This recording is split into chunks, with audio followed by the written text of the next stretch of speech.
You know you make me wanna shout, keep my heels up, throw my hands up, throw my hands up, come on now, don't forget to say, don't forget to say, yeah. Been the 100 Club since 1964. Before then it had various other names, but there's actually been live music here where we're standing now since 1942. My dad was here before me. He started working here in 1964, and in fact he named it the 100 Club then, but my grandmother had been a shareholder before him in 1958, so you know, we're talking about it being in my family now well over 50 years. It was December the 6th, 1983. I was doing time for armed robbery. There's a riot going on. There's a riot going on. I remember it was September the 21st, 2010. I got an email from the landlords saying that I still owed them £9,000 in rent, and if it wasn't paid, the bailiffs were coming round.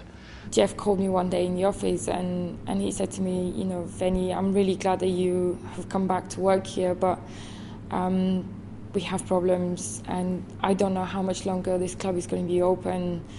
It was not pleasant.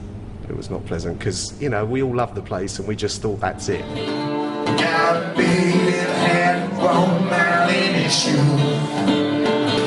They really might know what it's like. Y'all wanna sing? They really might know what it's like. Alright.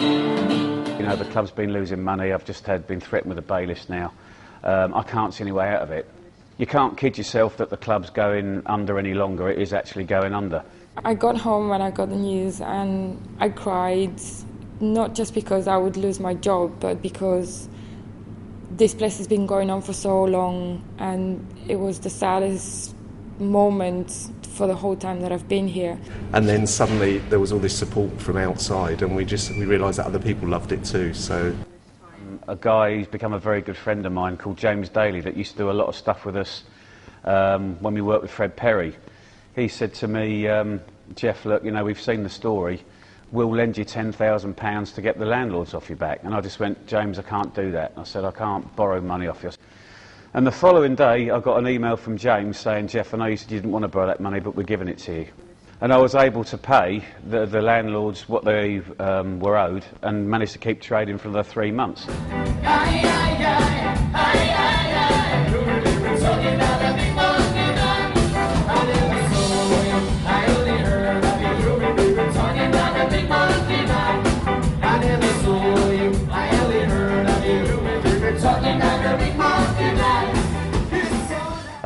But unbeknown to me, reading this article in the Evening Standard was Richard Copcutt, who's the CEO of Converse UK. And a week later, Richard walked through the front door and basically said that he felt Converse could step in and help. Obviously, a few months later, when Jeff called me again in the office, this time with the good news saying that Converse had become our sponsor and that we would stay open, you know, for the time being at least. It was the best day of my life. It feels like, you know, the best years of the club are actually ahead of us and not behind us, which is not what I thought at all 18 months ago. So I've been looking at all the pictures on the walls and it just has this feeling about it that it's got such a history with it, and I think it's a really exciting venue to play. I'm looking forward to performing here tonight. All kinds of music, from jazz to blues to classical to rock to indie to metal, including Metallica in 1984 or 86.